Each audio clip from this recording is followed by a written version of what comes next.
So I have these magnetic cable ties.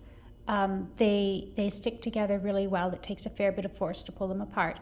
When you're using them, you want to make sure that they form a complete circle. So when you put them together, you don't want them together like this. You can see how there's the pointed oval here.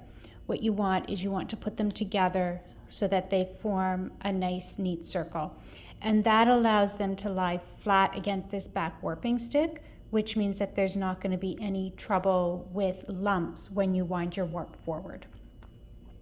So I've tied everything across here. All my knots are fairly even, although not exact. So what I'm going to do is I've got my first clip here. I'm dividing my warp in half, so I've got all my slots up, all my holes, that's how it's being divided.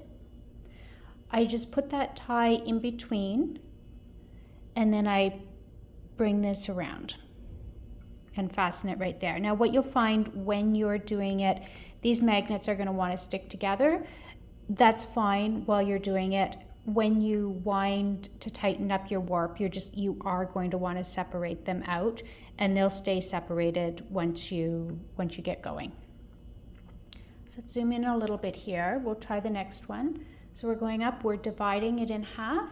You can see my holes are all here, my slots are all here. So while it's separated in half, I just pass that tie in and attach my magnet to that front warping stick so that it's flat here. So one more. Divide my warp in half. Slide my magnetic tie through and wrap it around. There we go. So it's pretty simple to do. I've started using these because they kind of self-tension. So if you're lashing, everything tensions anyways, but I just have troubles pulling that string through and getting an even tension. But when I use these, because they stretch, oops, pulled apart a little easily.